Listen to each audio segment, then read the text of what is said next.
Hello बच्चों, सभी लोगों का स्टडी 91 पर स्वागत है। आज की क्लास में हम क्यूब पर आधारित ढेर सारे प्रश्नों को सॉल्व करने वाले हैं।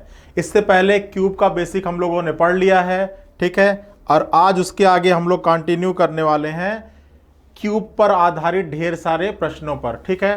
तो चलिए आज की क्लास का पहला प्रश्न हम लोग लेते हैं। आज की क्लास का पहला प्रश्न हम लोग लेते हैं, ठीक है।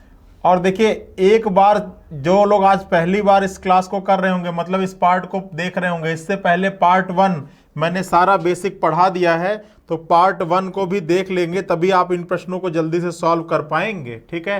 तो चलिए आते हैं प्रश्नों की श्रृंखला पे। क्या कह रहा है कि एक घन के 6 सतह पर 6 अलग अलग रंग है, ठीक है। कह रहा है कि एक घन के 6 सतह पर क्या है, 6 अलग अलग रंग है।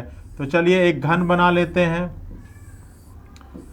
घन की 6 सतहें, पहली, दूसरी, तीसरी, चौथी, पांचवी और ये छठवीं। 6 सतह पर क्या है, 6 अलग अलग रंग है। फिर कह रहा है कि काला का विपरीत क्या है, नीला। तो मैंने बताया था बच्चा पिछली क्लास में, जब मैं कॉन्सेप्ट बता रहा था, कि अगर ये आपका ओपन पासा है तो इसका विपरीत ये होता है, इसका विपरीत ये होता है और इसका विपरीत ये होता है। ये मैंने बताया था ना। मैंने ये बताया था कि जो विपरीत सतहें होती है वो हमेशा एक सतह छोड़कर आती है, तो इसका विपरीत ये नहीं होगा। इसका विपरीत कौन सा हो जाएगा, ये हो जाएगा। इसका विपरीत कौन सा हो जाएगा, ये हो जाएगा, ठीक है। तो देखो अब अगर इसमें वैल्यू पुट करें तो क्या रहा है, काला का विपरीत क्या है, नीला। अगर काला यहां पर होगा तो नीला यहां पर होगा, अगर काला यहां पर तो नीला यहां पर, अगर काला यहां पर तो नीला यहां पर। तो चलो रखना शुरू करते हैं। क्या कह रहा है, काला के विपरीत क्या है, काला के विपरीत क्या है बच्चा, काला के विपरीत क्या है, नीला है। क्लियर है। चलिए फिर कह रहा है कि लाल और हरा के बीच में क्या है, गुलाबी रंग है। तो देखो ये हो गया लाल और हरा के बीच में क्या है, गुलाबी रंग है, ठीक है। तो अगला प्रश्न क्या कह रहा है, तो एक सतह पर नारंगी रंग हो। अब केवल यही एक सतह बची रही है, तो कह रहा है कि यदि एक सतह पर क्या हो, नारंगी रंग हो, तो बताइए कि उसके विपरीत, ठीक है। अब कह रहा है कि इसके विपरीत, मतलब इस नारंगी के विपरीत कौन सा रंग होगा। तो आपके प्रश्न का आंसर क्या होगा, नारंगी के विपरीत कौन सा रंग हो जाएगा, गुलाबी हो जाएगा। इस प्रश्न का आंसर होगा गुलाबी, ठीक है। आप विपरीत सतहें कह रहा है ना, तो विपरीत कहीं भी रख सकते हो। काला का विपरीत हरा यहां पर है, तो आप काला हरा यहां भी रख सकते हो, सॉरी लाल हरा यहां भी रख सकते हो, लाल या हरा यहां भी रख सकते हो, लाल हरा यहां भी रख सकते हो। आप कैसे भी करोगे, आपके प्रश्न का आंसर आपको यही मिलने वाला है। चलिए कोई दिक्कत कोई परेशानी हो तो बताना। चलो अगले प्रश्न पे चलते हैं। जो कॉन्सेप्ट समझ लिया होगा उसको करने में क्वेश्चन कोई भी दिक्कत कोई तकलीफ नहीं होगी। चलो अगला प्रश्न क्या दे रहा है, ध्यान से पढ़ो। अगला प्रश्न कह रहा है कि एक घन के 6 सतह पर ए से एफ तक लिखा है। तो चलो ये घन हो गया, और घन के 6 सतह पर क्या लिखा है, ए से एफ तक लिखा है, ठीक है। एक घन के 6 सतह पर ए से एफ तक लिखा है। तो चलो घन बना लेते हैं। अब देखो, जब भी इस टाइप के प्रश्नों को सॉल्व करना तो हमेशा आप ओपन डाइस बनाना, प्रसारित पासा बनाकर ही सॉल्व करना, तभी तो उसकी 6 सतह एक साथ दिखाई पड़ेगी, और तभी तो आप बता पाओगे कि एक सतह के, एक घन के 6 सतह पर क्या क्या लिखा हुआ। तो कह रहा है कि एक घन के 6 सतह पर ए से एफ तक लिखा है। ए और बी क्या है, पड़ोसी हैं। तो देखो मैंने बताया था कि ए और बी आप ऐसे भी लिख सकते हो, और कोई लड़का अगर ए को यहां लिखे बी को यहां लिखे तो भी सही होगा, क्योंकि मैंने बताया था कि ये भले यहां से दूर दिख रहा है लेकिन ये इसका क्या है, पड़ोसी है। तो देखो क्या कह रहा था, ए और बी क्या है, पड़ोसी हैं। फिर कह रहा है कि सी और डी पड़ोसी नहीं है। तो पड़ोसी नहीं है तो क्या होंगे, विपरीत होंगे। अब या तो सी यहां पर होगा, डी यहां पर होगा, या तो सी यहां होगा, डी यहां पर होगा। तो कह रहा है कि सी और डी क्या है, पड़ोसी नहीं है। फिर कह रहा है कि ए और ई क्या है, पड़ोसी हैं। अब कह रहा है कि ए का पड़ोसी एक और है, कौन है, ई। तो ए का पड़ोसी भाई यहाँ पे पड़ोस में बैठ गया, यहाँ ही पड़ोस में बैठ गया, यहाँ ही पड़ोस में बैठ गया, तो इसका और पड़ोसी कौन होता है, ये होता है, ठीक है। ये आप ये याद रखना। और मैंने बेसिक क्लास में बताया था कि ये भले दिख रहा है यहाँ पर, लेकिन ये इसका क्या है, पड़ोसी है। तो बताइए f का विपरीत क्या होगा। तो बताइए f कहां पर होगा, यही एक सरफेस बच रहा है जहां पर f को रख सकते हो। तो f का विपरीत क्या होगा बच्चा, f का विपरीत क्या हो जाएगा, a हो जाएगा, ठीक है। तो फिगर बनाने में कोई गलती ना करिएगा। सबसे पहले आप प्रसारित पासा बना लीजिएगा, ठीक है, और फिर उस पर विपरीत कह रहा होगा तो विपरीत के अकॉर्डिंग प्रदर्शित करिएगा, और अगर पड़ोसी कह रहा होगा तो पड़ोसी के अकॉर्डिंग प्रदर्शित करना है, ठीक है। कर लोगे ना। चलिए अब देखिए अगला प्रश्न आपसे क्या कह रहा है। देखिए अगला प्रश्न कह रहा है कि एक घन के 6 सतह पर ए से एफ तक लिखा है तथा प्रत्येक सतह पर एक नंबर भी लिखा है, ठीक है, और विपरीत सतहों का योग क्या है, 7 है। चलो एक घन हो गया। अब जब भी सारे 6 सतह की बात करेगा तो पहले ही 6 सतह बना लेना, ठीक है। अब कह रहा है कि विपरीत सतह पर लिखे अंकों का योग कितना है, 7 है। ए एफ का पड़ोसी नहीं है। अब अगर ए एफ का पड़ोसी नहीं होगा बच्चा तो फिर ए एफ का क्या होगा, एक ही कंडीशन बन रही है, फिर ए एफ का क्या हो जाएगा, विपरीत हो जाएगा, ठीक है। अब देखो ए एफ का अगर विपरीत है तो या तो आप ए एफ को यहां पे लिख सकते हो, कोई लड़का कहेगा नहीं सर ए एफ को हम यहाँ पे लिखेंगे, और कोई लड़का कहेगा नहीं सर हम ए और एफ को यहाँ पे लिखेंगे। तो ये तीनों ही कंडीशन अपने आप में सही है। कोई लड़का अगर ए को यहाँ लिखा एफ को यहाँ लिखा वो भी अपनी जगह पे सही है। कोई लड़का अगर ए को यहाँ लिखा एफ को यहाँ लिखा वो भी अपनी जगह पे सही है। कोई लड़का ए को यहाँ लिखेगा एफ को यहाँ लिखेगा तो वो भी अपनी जगह पर सही है, क्योंकि आपसे कह रहा है कि ए एफ का पड़ोसी नहीं है, और जब कोई किसी का पड़ोसी नहीं होता है तो फिर वो उसका क्या होता है, विपरीत होता है। और ओपन डाइस में प्रसारित पासा में विपरीत सतहों का जोड़ा यहीं पर ऐसे ही निरूपित किया जाता है। क्लियर है? तो चलिए हम केवल एक कंडीशन ले लेते हैं। अब हम केवल एक कंडीशन ले लेते हैं, ठीक है। चलिए हम केवल एक कंडीशन ले लेते हैं, वो हमने समझाने के लिए आपको बना दिया था। हम ए को यहां लिख लेते हैं, एफ को यहां लिख लेते हैं। क्लियर है? चलिए अब देखिए क्या कह रहा है, ए एफ का पड़ोसी नहीं है। सी और अंक 3 ना तो पड़ोसी हैं और ना ही समान सतह पे हैं, ठीक है। अब कह रहा है कि जो सी हैं और जो अंक 3 हैं वो ना तो पड़ोसी हैं ना ही समान सतह पर है। तो अगर सी और अंक 3 ना तो पड़ोसी है ना ही समान सतह पर है तो फिर होंगे क्या, विपरीत होंगे। विपरीत होंगे तो कहां पर हो जाएगा, 3 यहां पर हो जाएगा। अब अगर 3 यहां पर है तो क्वेश्चन की पहली लाइन ये कह रहा था कि विपरीत सतह पर लिखे अंकों का योग क्या है, 7 है। तो अगर 3 यहां पर है तो यहां पर 100% 4 होगा, तभी तो विपरीत सतह पर लिखे अंकों का योग 7 आएगा, ठीक है। तो यहां पर 3 हो जाएगा तो यहां पर क्या होगा, 4 होगा। क्लियर है ना बच्चा? चलो आगे क्या कह रहा है, देखो आगे देखो क्या कह रहा है। कह रहा है कि सी और अंक 3 ना तो पड़ोसी है ना ही समान सतह। फिर कह रहा है ई और अंक 6 समान सतह पर है। अब देखो कह रहा है ई और अंक 6 जो है वो कहां पर है, समान सतह पर है। तो देखो ये ऑलरेडी जगह बुक है, ये भी ऑलरेडी जगह बुक हो, यहां पर 3 ऑलरेडी बैठ गया, ये भी ऑलरेडी जगह बुक है। तो मान लिया कि ई यहां पर है और अंक 6 यहां पर है। ई और अंक 6 क्या है, समान सतह पर है। क्लियर है? फिर कह रहा है कि ए और अंक 2 समान सतह पर नहीं है। अब कह रहा है कि जो ए और अंक 2 हैं वो समान सतह पर नहीं है। अब देखो अगर यहां पर 6 होगा तो यहां पर क्या हो जाएगा, यहां पर 1 हो जाएगा, होगा ना, क्योंकि विपरीत का योग क्या होना चाहिए, 7 होना चाहिए। तो यहां पर 6 होगा तो यहां पर 1 होगा, तभी तो योग 7 आएगा, ठीक है। चलो देखो अगला क्या कह रहा है। कह रहा है कि ए और अंक 2 समान सतह पे नहीं है। अब देखो 2 ही बचा, एक 2 बचा और एक 5 बचा। यहां पर 2 होगा नहीं तो यहां पे 2 होगा नहीं तो 2 कहां पर, यहां पर 2 होगा नहीं तो 2 कहां पर हो जाएगा बच्चा, यहां पर अगर 2 नहीं होगा तो 2 कहां पर हो जाएगा आपका, 2 यहां पर हो जाएगा। और जब 2 यहां पर हो जाएगा तो यहां पे कितना हो जाएगा, 5 हो जाएगा। क्लियर है ना? चलिए फिर कह रहा है कि बी और अंक 3 समान सतह पर नहीं है। अब कह रहा है कि जहां पर 3 लिखा है वहां पर बी नहीं है, तो बी कहां पर हो जाएगा, यहां पर हो जाएगा। और जब बी यहां पर होगा तो डी यहां पर हो जाएगा। क्लियर है? बताइए क्लियर है ना? चलिए तो ये तो बन गया आपका फिगर, इसको बनाने में कोई दिक्कत नहीं हुई होगी, ठीक है। क्वेश्चन के कंडीशन को ध्यान से पढ़िएगा और उसके हिसाब से अपने फिगर को बनाइएगा। चलिए अगला प्रश्न देखिए क्या कह रहा है। कह रहा है कि सतह डी पर कौन सा अंक लिखा है, तो बताओ सतह डी पर कौन सा अंक है, 3 हो जाएगा। दूसरा कह रहा है कि सी के विपरीत सतह पर कौन सा अक्षर लिखा है, तो बताओ सी के विपरीत सतह पर कौन सा अक्षर लिखा है, 3 लिखा है। फिर कह रहा है कि ए पर कौन सा अंक लिखा है, तो बताओ ए पर कौन सा अंक लिखा है, 5 लिखा है, ठीक है। एक बार अगर आप फिगर को बना लिए तो आपका आंसर क्या निकलेगा, आराम से निकल जाएगा। देखिए पहला प्रश्न कर रहा था कि सतह डी पर कौन सा अंक है, तो सतह डी पर कौन सा है, डी 3 है। फिर कह रहा है कि सी के विपरीत सतह पर, तो सी के विपरीत सतह पर भी क्या है, 3 है। उसके बाद कह रहा है कि ए पर कौन सा अंक है, तो ए पर कौन सा अंक है, 5 है, ठीक है। क्लियर है ना? चलिए चलें अगले प्रश्न पर। अब देखिए ये भी उसी तरह का बहुत ही बेहतरीन प्रश्न आ गया आप लोग के सामने। इसको फटाफट एक बार पढ़ लीजिए, फिर हम बनाने की कोशिश करते हैं। इसको फटाफट आप एक बार पढ़ लें, फिर बनाने की कोशिश हम लोग करते हैं। ठीक है, उसी टाइप का प्रश्न है, बस वहां पर आपका अल्फ़ाबेट और अंक था और यहाँ पर क्या हो गया, यहाँ पर जानवर हो गया। ठीक है, तो फटाफट एक बार पढ़ लो।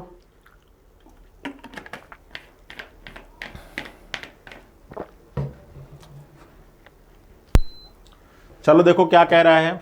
कह रहा है कि एक घन के 6 सतह पर 6 अलग अलग रंग हैं तथा प्रत्येक सतह पर एक जानवर की तस्वीर भी है। चलो देखो, कह रहा है कि एक घन के 6 सतह पर 6 अलग अलग रंग हैं। ठीक है, तो सबसे पहले तो हम बना लेते हैं प्रसारित पासा।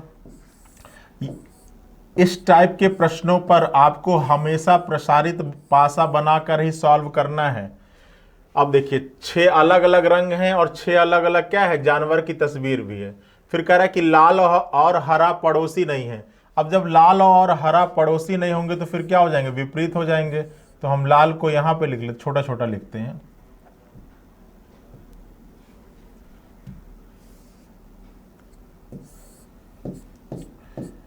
ठीक है, क्या कह रहा था कि लाल और हरा पड़ोसी नहीं है, तो लाल को यहां पे लिख लेते हैं। और अगर कोई पड़ोसी नहीं होगा तो होगा क्या, विपरीत हो जाएगा। ठीक है, चलो फिर आगे क्या कह रहा है, हाथी और घोड़ा पड़ोसी नहीं है। ठीक है, अब हाथी और घोड़ा भी पड़ोसी नहीं है, तो अब हाथी घोड़ा यहाँ भी आ सकते हैं, यहाँ भी आ सकते हैं, यहाँ भी आ सकते हैं।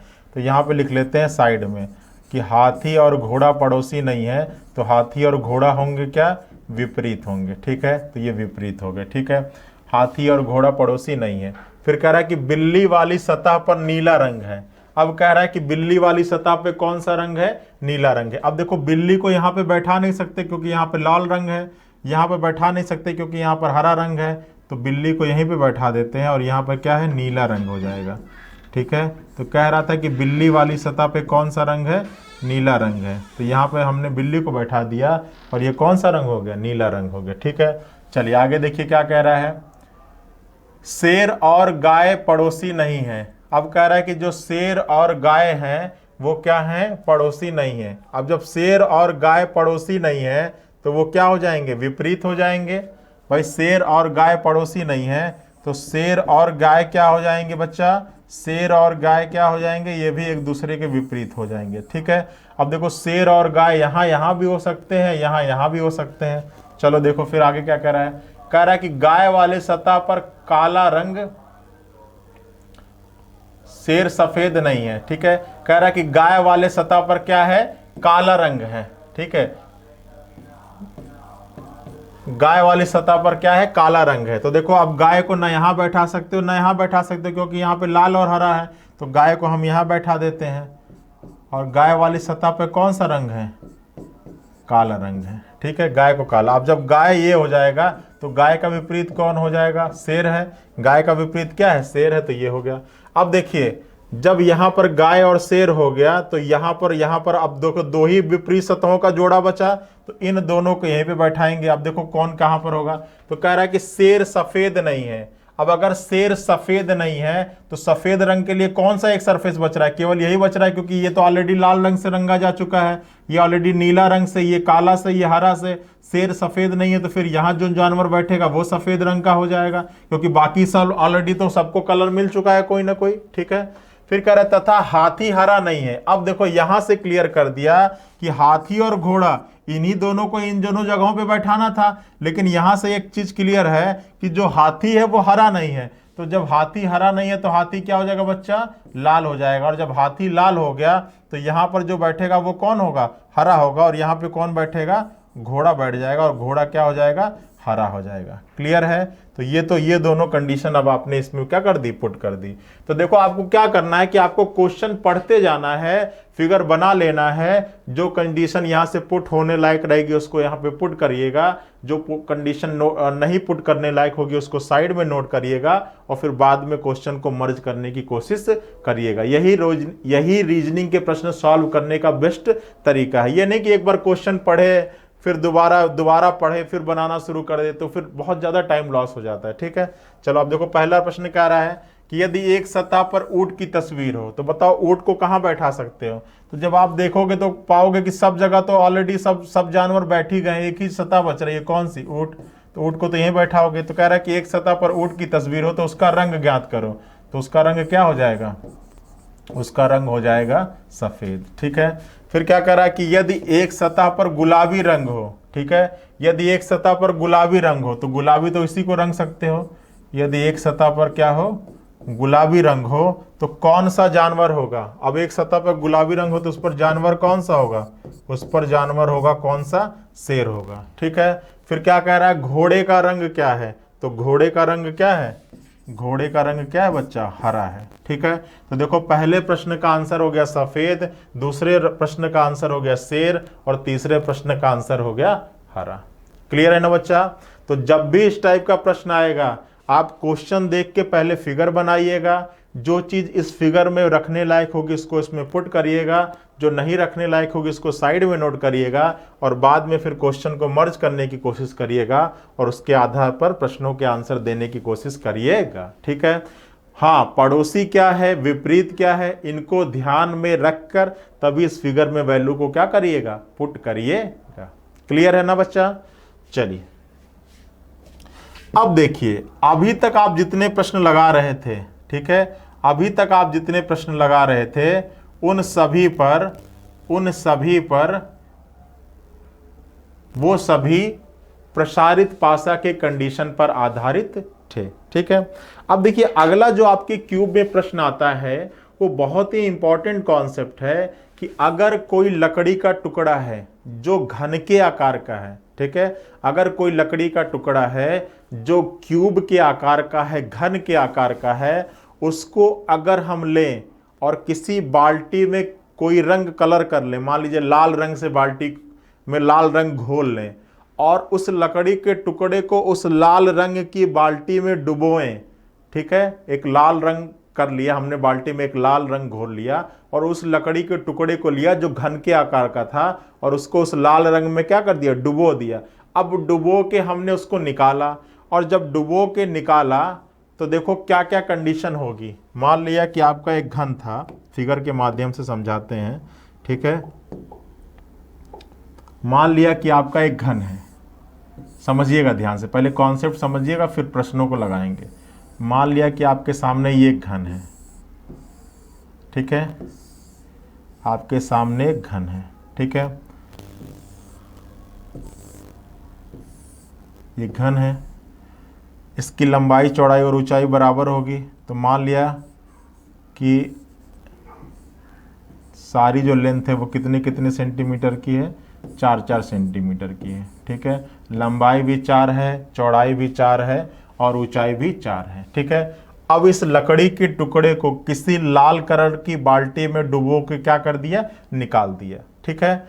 और इस लकड़ी के टुकड़े को लाल रंग की बाल्टी में डुबो के निकालने के बाद इस लकड़ी के टुकड़े से 1-1 सेंटीमीटर का घन बनाना स्टार्ट किया। ठीक है। इस लकड़ी के टुकड़े से 1-1 सेंटीमीटर का घन काट के बनाना या निकालना स्टार्ट किया। तो सबसे पहला आपसे ये पूछा जाएगा कि अगर इस लाल रंग की बाल्टी को किसी कलर में डुबोगे और उसको निकालोगे तो ऐसे कितने घन आपके निकलेंगे या ऐसे कितने घन बनेंगे जिनकी एक सतह लाल रंग से रंगीन होगी। ठीक है। ऐसे कितने घन मिलेंगे जिनकी 2 सतह रंगीन होगी। ऐसे कितने घन मिलेंगे जिनकी कोई सतह रंगीन नहीं होगी। ठीक है। या जिनकी 3 सतह रंगीन होगी। ऐसे कितने घन मिलेंगे जिनकी कोई सतह रंगीन नहीं होगी। ऐसे कितने घन मिलेंगे, या आपसे पूछेगा कि बताइए कुल घनों की संख्या क्या है, या आपसे ये पूछेगा कि बताइए कितनी बार आपको काटने की आवश्यकता पड़ेगी। ठीक है। तो इतने टाइप के प्रश्न आपके इस टॉपिक के से पूछा जा सकता है। ठीक है। तो देखिए कैसे सॉल्व करते हैं इस टाइप के प्रश्नों को। तो मान लीजिए कि एक घन था जिसकी लंबाई चौड़ाई और ऊंचाई कितने कितने सेंटीमीटर की थी? 4-4 सेंटीमीटर की थी। ठीक है। अब अगर इस घन को हम 1-1 सेंटीमीटर के घन में काटेंगे, ठीक है, तो क्या इफेक्ट होगा? तो देखो थोड़ा सा हम इसको मिटा लेते हैं।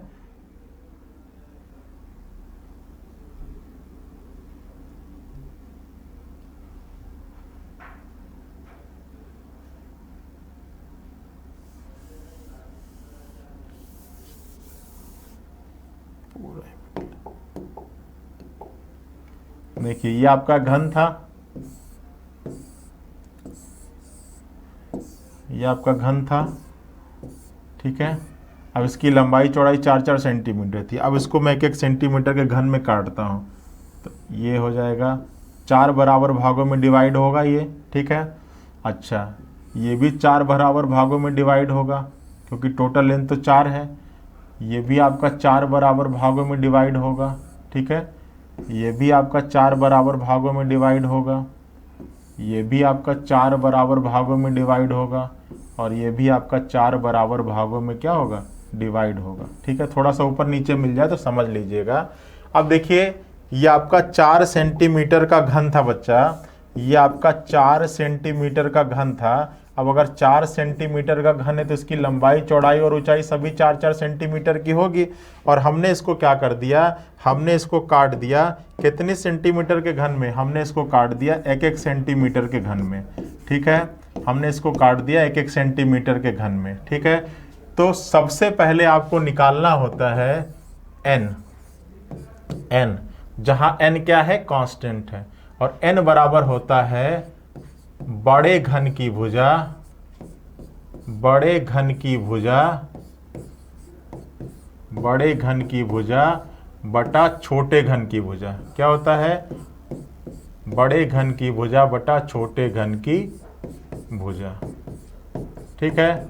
अब देखिए अगर इस फिगर में बात करें तो इस फिगर में बड़ा घन क्या है, बड़े घन की भुजा कितने सेंटीमीटर की, 4 सेंटीमीटर की, और छोटे घन की भुजा कितने सेंटीमीटर की है, बड़े घन की भुजा 4 सेंटीमीटर की है।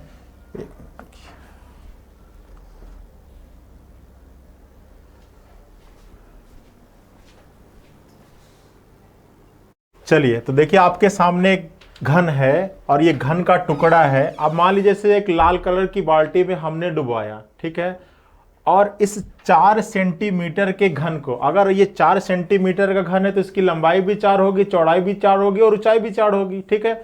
अगर इस 4 सेंटीमीटर के घन को किसी लाल रंग की बाल्टी में डुबो के निकालें और उसको अगर 1-1 सेंटीमीटर के घन में काटें तो कुछ इस प्रकार से आकृति होगी। भाई ये जो 4 सेंटीमीटर वाला है ये डिवाइड हो जाएगा कितने कितने सेंटीमीटर में, 1-1 सेंटीमीटर पे, और 1-1 लंबाई में भी डिवाइड होगा, चौड़ाई में भी डिवाइड होगा और ऊंचाई में भी डिवाइड होगा, ठीक है।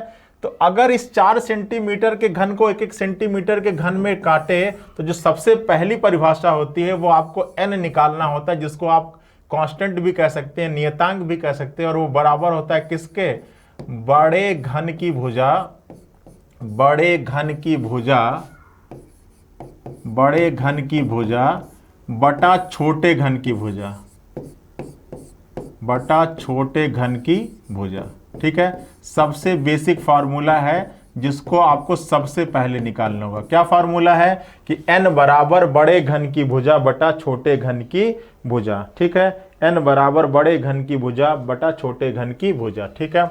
अब देखिए दूसरा, इस लकड़ी के टुकड़े को, इस लकड़ी के इस घन के टुकड़े को 1-1 सेंटीमीटर के घन में काटने के लिए आपको कितने बार काटने की आवश्यकता पड़ेगी कि आपका ये पूरा ही टुकड़ा, ये पूरा ही जो लकड़ी का टुकड़ा है वो 1-1 सेंटीमीटर के घन में इक्वली डिवाइड हो जाए। तो आपको कितने बार कुल्हाड़ी चलाना पड़ेगा, कितने बार चाकू चलाना पड़ेगा। तो इसका फॉर्मूला होता है कि काटने की संख्या, काटने की संख्या, ठीक है, जिसको इंग्लिश में कह सकते हैं number of cutting, number of cutting, number of cutting, ये बराबर होता है 3 ब्रैकेट में n-1, ये होता है 3 ब्रैकेट में n-1। अब देखिए इस n की वैल्यू आपने, इसीलिए मैंने n को पहले लिखवा दिया था। n बराबर क्या होगा, बड़े घन की भुजा बटा छोटे घन की भुजा, ठीक है।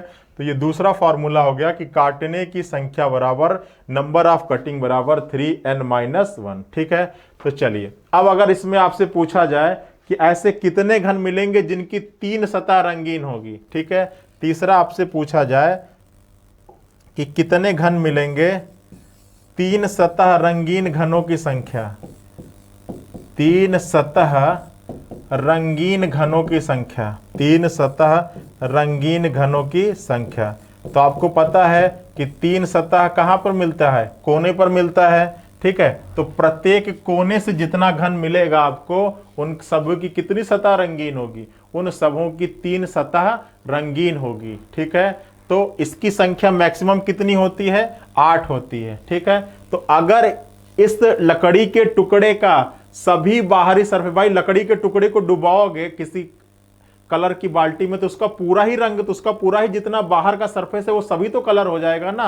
तो सभी जब कलर हो जाएगा तो जितना हम टुकड़ा निकालेंगे, देखो कोने वाला आपको मिलेगा 3 सतह रंगीन। देखो अगर इसमें फिगर में बात करें तो देखो ये जो पार्ट है, ये जो पार्ट है, ये जो मिलेगा, ये सब क्या होगा, ये सब 3 सतह रंगीन होगा। कौन कौन सा, देखो इसमें साफ साफ दिखेगा, ये वाला जो पार्ट है, ये सब जो पार्ट है, ये सब क्या मिलेगा आपको, 3 सतह रंगीन मिलेगा, ठीक है।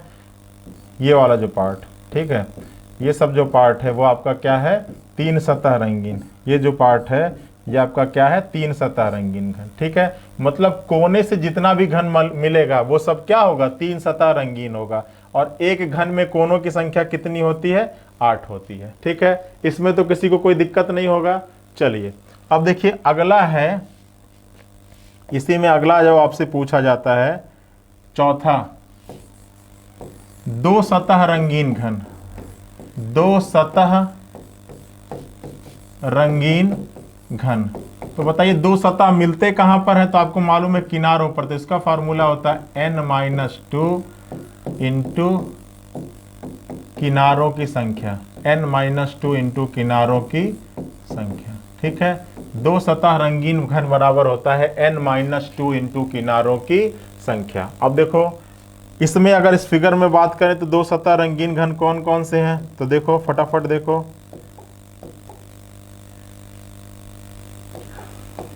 देखिए कोनों के बाद जो जगह बचती है वो आपका क्या होता है, किनारा। तो देखो ये आपके किनारे हैं, ठीक है, ये आपके किनारे हैं, ये आपके किनारे हैं, ये आपके क्या हैं, किनारे हैं, ये आपके क्या हैं, किनारे हैं, ये आपके क्या है बच्चा, किनारे हैं, ठीक है। इसी तरह ये आपके क्या हैं, ये आपके क्या हैं, किनारे हैं। इसी तरह ये आपके क्या हैं, किनारे हैं, ठीक है। इसी तरह बच्चा ये आपके क्या हैं, किनारे हैं। क्लियर है ना। तो देखिए अब अगर हम आपसे इस फिगर में देख के बताने की बात करें, मान लीजिए ये फार्मूला नहीं पता होता, अब मैं आपसे पूछता कि बताइए इस दिए गए फिगर में ऐसे कितने घन मिलेंगे जो 2 सतह रंगीन होंगे। तो मैंने बताया कि 2 सतह रंगीन घन किस पे मिलते हैं, किनारों पर मिलते हैं। अब बताइए एक किनारे पे 2 सतह रंगीन घन कितने मिल रहे हैं, 2 मिल रहे हैं। एक किनारे पर 2 सतह रंगीन घन कितने मिल रहे हैं, 2 मिल रहे हैं। आपको दिख रहा होगा भाई, एक ये हो गया, एक ये हो गया, एक ये होगा, एक ये होगा, ये एक हुई। तो जब एक किनारे पे 2 मिल रहे हैं और एक घन में टोटल कितने किनारे होते हैं, 12 किनारे होते हैं, तो टोटल कितना मिलेगा, 12 इंटू 2 कितना मिल जाएगा, 24 घन ऐसे मिलेंगे जो क्या होंगे, 2 सतह रंगीन होंगे। आई बात समझ में। भाई इसमें एक किनारे पे कितना मिल रहा है, 2, और एक घन में किनारों की संख्या कितनी होती है, 12। तो 12 इंटू 2 कितना हो जाएगा, 24 घन हो जाएगा। कोई दिक्कत, कोई परेशानी, क्लियर है ना। अब देखिए अगर इसको फार्मूले के माध्यम से लगाना होता, इसको फार्मूले के माध्यम से लगाना होता, तो देखो पहले n की वैल्यू निकाल लें। इस फार्मूले में कितना आएगा, तो n की वैल्यू क्या है, बड़े घन की भुजा, तो बड़े घन की भुजा अगर इसके अकॉर्डिंग निकालना चाहे तो बड़े घन की भुजा क्या है, 4, छोटे घन की भुजा क्या है, 1, तो इसकी वैल्यू क्या आ जाएगी, 4 आ जाएगी। अब देखो इसमें रखते हैं तो n की वैल्यू आ गई 4, 4 माइनस 2 इंटू किनारों की संख्या कितना हो जाएगा, 12 हो जाएगा। और जब इसको सॉल्व करोगे तो ये आपका 2 आ जाएगा, और 2 और 12 कितना हो जाएगा, 24 हो जाएगा, ठीक है। तो आपने देखा कि इस फार्मूले से भी आप डायरेक्टली निकाल सकते हो, और अगर आपका कॉन्सेप्ट क्लियर है तो आप फिगर से भी निकाल सकते हो। लेकिन एग्जाम में इस फिगर को थोड़ी ना बनाने जाओगे। एग्जाम में कोई भाई आपसे ये थोड़ी ना कहता है कि बताइए डिटेल में बताइए, या फिगर बना के बताइए कि ऐसे कितने घन मिलेंगे जिनका 2 सतह रंगीन है, ऐसे कितने घन मिलेंगे जिनका 3 सतह रंगीन है। आपको फिगर में क्वेश्चन का फिगर बनाने को नहीं बोलता, आपको बस आंसर निकालना होता है और जल्दी से जल्दी निकालना होता है। तो वहां पर ये फिगर नहीं बनाने जाओगे, वहां पर इस फार्मूले का यूज करोगे, ठीक है।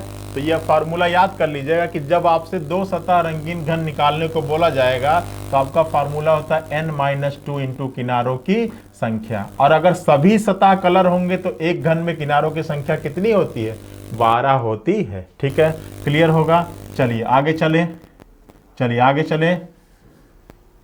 अब देखिए इसके अलावा आपका क्या होगा, इसके अलावा फॉर्मूला नंबर 5, एक सतह रंगीन घनों की संख्या। फॉर्मूला नंबर 5 आपका क्या है, एक सतह रंगीन घनों की संख्या। एक सतह रंगीन घनों की संख्या। अब देखो एक सतह रंगीन घनों की संख्या की अगर हम बात करें तो वो कहां पर मिलते हैं, वो सतहों पर मिलते हैं। देखिए अगर इस फिगर में बात करें कि एक सतह रंगीन घन कहां पर है, अगर हम इस फिगर में बात करें बच्चा कि एक सतह रंगीन घन कहां पर है, तो देखो ये जो बीच वाला जो पार्ट है, जो ये बीच वाला पार्ट है, ये जो पार्ट है, ये आपके एक सतह रंगीन घन है। ठीक है, अब देखो एक सतह पर एक सतह रंगीन घन कितने दिख रहे हैं, 4। देखो ये 1 2 3 4, देखो इस पे क्या है 1 2 3 4। ठीक है, तो बताओ एक सतह रंगीन घन अगर एक सरफेस पे 4 हैं तो टोटल सरफेस कितनी होती है, 6 होती है। तो एक सरफेस पे अगर 4 हैं तो 6 सरफेस पे कितना हो जाएगा, 24 हो जाएगा। ये तो आया फिगर से। अब अगर आपको फार्मूले से करना हो तो एक सतह रंगीन घनों की संख्या का फार्मूला होता है n-2 का होल स्क्वायर इंटू सतहों की संख्या। क्या फार्मूला होता है, n-2 का होल स्क्वायर इंटू सतहों की संख्या। ये आपका फार्मूला है n-2 का होल स्क्वायर इंटू सतहों की संख्या। अब अगर इस फार्मूले में आपको वैल्यू रखना हो, अगर इस फार्मूले में आपको वैल्यू रखना हो तो कैसे रखोगे, तो देखो n की वैल्यू क्या निकाला है आपने, 4 निकाला है। 4 - 2 का होल स्क्वायर, सतह कितने हैं, 6 हैं, तो यहाँ पे 2 दूना के 4 हो जाएगा और 6 चौक कितना हो जाएगा, 24 घन हो जाएगा। क्लियर है ना बच्चा, क्लियर है। तो देखो इतने फार्मूले आपको याद रखना है कि अगर किसी लकड़ी के टुकड़े को लाल रंग में डुबाकर बाहर निकालें, अगर किसी लकड़ी के टुकड़े को लाल रंग में डुबाकर बाहर निकाले तो आपसे पूछा जाएगा कि बताइए ऐसे कितने घन मिलेंगे जिनकी एक सतह रंगीन होगी, ऐसे कितने घन मिलेंगे जिनकी 2 सतह रंगीन होगी, ऐसे कितने घन मिलेंगे जिनकी 3 सतह रंगीन होगी, ऐसे कितने घन मिलेंगे जिनकी कोई सतह रंगीन नहीं होगी। आपसे यह भी पूछा जा सकता है कि ऐसे कितने घन मिलेंगे जिनकी कोई सतह रंगीन नहीं होगी, जिसको हम कहते हैं रंगहीन घनों की संख्या। तो उसका फार्मूला होता है n-2 का होल क्यूब। उसका फार्मूला क्या होता है, n-2 का होल क्यूब। अब इसमें स्पेस नहीं बचा हुआ, मैं यहाँ पे लिख देता हूँ। उसका फार्मूला होता है n-2 का होल क्यूब। यहाँ पे लिख दूँ बच्चा, मैं यहाँ पे उसको भी लिख दूँ ताकि पूरा हो जाए। देखिए अगला पॉइंट नंबर 6 होता है रंगहीन घनों की संख्या। रंगहीन घनों की संख्या, तो इसका फार्मूला होता है बच्चा n-2 का होल क्यूब। ठीक है, तो इतने फार्मूले जब किसी घन को किसी रंग में डुबा कर निकाला जाए और उसको काटा जाए तो फार्मूला नंबर 1 n नियतांक होता है, ये होता है बड़े घन की भुजा बटा छोटे घन की भुजा। फार्मूला नंबर 2 कितनी बार काटेंगे कि ये इक्वली डिवाइड हो जाए छोटे छोटे घनों में। ठीक है, तो काटने की संख्या बराबर होता है 3 ब्रैकेट में n-1, जहां पर n की वैल्यू आपने यहां से निकाल ली होगी। तीसरा होता है कि 3 सतह रंगीन घनों की संख्या। तो आपको मालूम है इसके लिए कोई फार्मूले की जरूरत नहीं है। 3 सतह रंगीन घन हमेशा कोने पर मिलते हैं और एक घन में अगर आपने सभी सतह को कलर कर रखा है, मतलब सभी बाहरी 6 सतह को कलर कर रखा है, तो 3 सतह रंगीन घन आपको हर कोने से मिल जाएगा। और एक घन में कोने की संख्या कितनी होती है, एक घन में कोनों की संख्या होती है 8। ठीक है, अगला फार्मूला है कि 2 सतह रंगीन घनों की संख्या। तो इसका फार्मूला होता है n-2 इंटू किनारों की संख्या। ठीक है, फिर एक सतह रंगीन घनों की संख्या कितनी होगी, एक सतह रंगीन घनों की संख्या होगी n-2 का होल स्क्वायर इंटू सतहों की संख्या। ठीक है, लास्ट फिर अगला देखिए रंगहीन घनों की संख्या कितना होगा, तो रंगहीन घनों की संख्या होगा n-2 का होल क्यूब। ठीक है, तो इतने फार्मूले के माध्यम से घन का अगर कोई भी प्रश्न दिया जाएगा आपको तो आप आराम से सॉल्व कर सकते हैं। आपको ये फार्मूले याद होने चाहिए। क्लियर है ना बच्चा, क्लियर है, बताइए कोई दिक्कत हो तो बताओ। क्लियर है, कर लेंगे ना। तो चलिए, तो आपका ये पार्ट, ये सेशन हम यहीं पे ख़त्म करते हैं, ठीक है। इसके बाद इस पर आधारित हम लोग ढेर सारे प्रश्नों को सॉल्व करने वाले हैं। इस पर आधारित हम लोग ढेर सारे प्रश्नों को सॉल्व करने वाले हैं। इन फॉर्मूलों को एक बार मैं साफ साफ लिख देता हूं इस फॉर्मूले को, ठीक है, ताकि आपका कंफ्यूजन ना हो। मैं लिख देता हूं इस बार साफ साफ, ठीक है। चलिए, कौन कौन सा फॉर्मूला है? देखिए, पहला फॉर्मूले का यूज होगा n बराबर बड़े घन की भुजा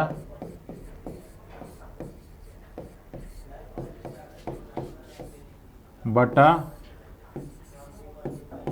छोटे घन की भुजा बटा छोटे घन की भुजा। दूसरा है कुल घनों की संख्या, मतलब कुल घन कितने मिलेंगे। दूसरा है कुल घनों की संख्या, और इसका फार्मूला है n³, ठीक है। तीसरा है कुल काटने की संख्या, कुल काटने की संख्या, इसका फार्मूला हो जाएगा 3 ब्रैकेट में n-1, 3 ब्रैकेट में n-1, कुल काटनों की संख्या, जिसको कह सकते हैं नंबर ऑफ कटिंग, मतलब कितने बार आपको कुल्हाड़ी चलाना होगा आपको कि आपको इक्वल छोटे छोटे घन मिल जाए, ठीक है, उस लकड़ी के टुकड़े से। चौथा फार्मूला होगा 3 सतह रंगीन घनों की संख्या, 3 सतह रंगीन घनों की संख्या, 3 सतह रंगीन घनों की संख्या। इसकी वैल्यू कितनी होती है? इसकी वैल्यू होती है 8, और ये मैक्सिमम वैल्यू है अधिकतम। इससे कम हो सकती है लेकिन इससे अधिक कभी नहीं होगा, चाहे कैसा भी क्वेश्चन है, ठीक है। पांचवा फार्मूला आपका कहता है 2 सतह रंगीन घनों की संख्या, 2 सतह रंगीन घनों की संख्या, 2 सतह रंगीन घनों की संख्या। इसका फार्मूला क्या होता है बच्चा? n-2 का whole square, sorry n-2 whole square नहीं, n-2 इंटू